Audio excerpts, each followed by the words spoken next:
चुनाव 2024 के लिए बीजेपी ने अंबेडकर नगर से रितेश पांडे को प्रत्याशी बनाया। टिकट का ऐलान होने के बाद पहली बार जिले में पहुंचे रितेश पांडे का जगह जगह स्वागत हुआ। 1000 से ज्यादा वाहनों के काफिले के साथ समर्थकों ने रितेश पांडे का स्वागत किया और वहीं धार्मिक स्थल शिव बाबा में भारी संख्या में पार्टी कार्यकर्ताओं और समर्थकों ने उनका स्वागत किया।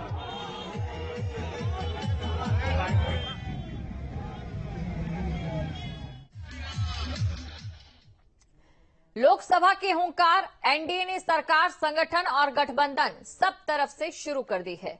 योगी सरकार ने पहले विस्तार में आरएलडी, एसबी-एसपी को शामिल करने पर पश्चिम यूपी और पूर्वी यूपी को और मजबूत किया और 80 की जीत तय करने की बुनियाद को दुरुस्त किया।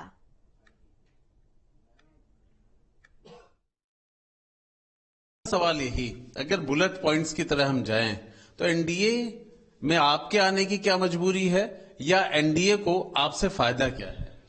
पहली बात तो आलोक जी, कोई मजबूरी, कोई व्यवस्था नहीं है। जब भी कोई दो राजनीतिक दलों के बीच में कोई अलायंस होता है तो उसमें कई सारे पहलू देखने पड़ते हैं। क्षेत्र की जनता का विकास और भला कहाँ निहित है, वो बहुत आवश्यक था। किसानों की समस्याएं पश्चिमी उत्तर प्रदेश में विगत कई वर्षों से हैं जिनका समाधान नहीं हो रहा था, लेकिन वर्तमान सरकार ने, योगी सरकार ने भी उन मांगों की तरफ ध्यान दिया। हम लोगों ने गन्ने के समर्थन मूल्य को बढ़ाने की बात की और खुशी है मुझे कहते हुए कि सरकार ने उस पर तत्काल निर्णय लिया और उसको बढ़ाया। हम लोग का विचार है कि थोड़ा सा और अगर उसमें बढ़ जाएगा तो किसानों के लिए काफी कुछ बेहतर हो सकेगा।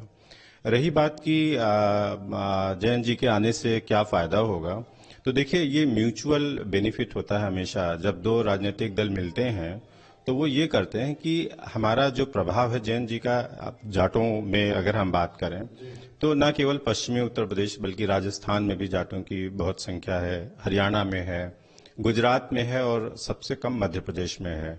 तो इन चारों राज्यों में अगर एनडीए अलायंस के साथ राष्ट्रीय लोकदल आ गया है तो उस पर, उन सीटों पर बहुत असर पड़ेगा। 29 सीटें ऐसी हैं पश्चिमी उत्तर प्रदेश में जहां पर राष्ट्रीय लोकदल के साथ वहां का जनाधार बहुत ही सशक्त रूप से साथ में जुड़ा हुआ है, उन पर भी उसका असर पड़ेगा।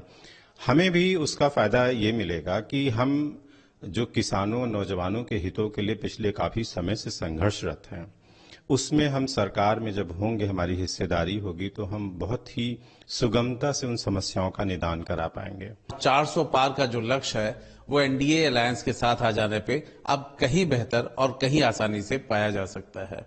वीडियो जर्नलिस्ट सैफुल हसन के साथ आलोक पांडे, न्यूज स्ट्रीट, लखनऊ। पश्चिम और पूरब को कैसे बैलेंस किया है इन पार्टियों ने? देखिए, मंत्रिमंडल का विस्तार केवल नहीं किया है भारतीय जनता पार्टी ने, भारतीय जनता पार्टी का लगातार विस्तार हो रहा है और ये विस्तार पश्चिम में आरएलडी के आने से और मजबूत हुआ है। सुभाषपा हमारे साथ जुड़ी है, पूर्वांचल में हम और मजबूत हुए हैं। समाजवादी पार्टी की साइकिल के 2 पहिए थे, एक पश्चिम से आरएलडी संभाल रही थी और पूरब से सुभाषपा संभाल रही थी। अब तो कांग्रेस का जो हाथ है उसमें साइकिल का केवल हैंडल बचा है। ये दोनों पहिए निकल करके भारतीय जनता पार्टी के साथ जुड़ गए हैं।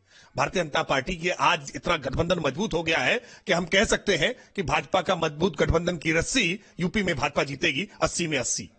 पार्टी ने सामान्य जन के बैंकों में खाते खोले हैं, इसलिए भारतीय जनता पार्टी का खाता खोलने का कोई संकट नहीं है। हमने लोगों के खाते खोले हैं और उन खातों में सीधे डीबीटी स्कीम के तहत योजनाओं का पैसा पहुंचाया है, लाभार्थियों तक सीधे पैसा पहुंचा है। किसी प्रकार का बिचौलियों का कोई उसमें हस्तक्षेप नहीं है और इसलिए आज सामान्य जो जन है, सामान्य गरीब है, उसके मन में भारतीय जनता पार्टी के प्रति, नरेंद्र मोदी जी के प्रति एक विश्वास है, एक भरोसा है और इस भरोसे के आधार पर और जैसा हमारा विस्तार हुआ है, सुभाषपा हमारे साथ जुड़ी है, निश्चित तौर पर उनके आने से हमें बहुत लाभ होने वाला है। निषाद पार्टी हमारे साथ मजबूती से खड़ी है, अपना दल हमारे साथ मजबूती से खड़ी है, आरएलडी हमारे साथ पश्चिम में जुड़ी है। इन सारे राजनीतिक दलों के साथ मिलकर के हम और मजबूत हुए हैं।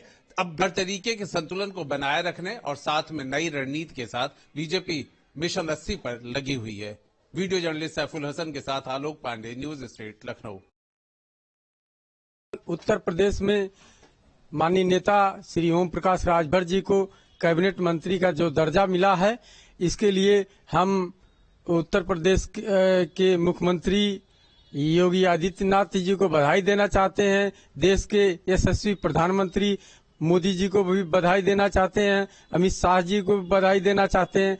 अब रहा सवाल उत्तर प्रदेश की पूर्वांचल की धरती पर ओम प्रकाश राजभर जी कितना फायदा देंगे, बीजेपी को, तो आप ये जान के चलिए कि 100% उनको फायदा मिलेगा। अगर भाई देखिए, नेताजी ओम प्रकाश राजभर जी जिधर जाएंगे, जिधर जिससे गठबंधन करेंगे, पूर्वांचल में ओम प्रकाश राजभर जी का एक छत्र राज है। वो गरीब, पिछड़ा, चाहे अल्पसंख्यक हो, जितने गरीब हैं ओम प्रकाश राजभर जी के साथ कंधे से कंधा मिलाकर चलेगा। और बीजेपी को पूरे पूर्वांचल में किसी का खाता खुलना नहीं है।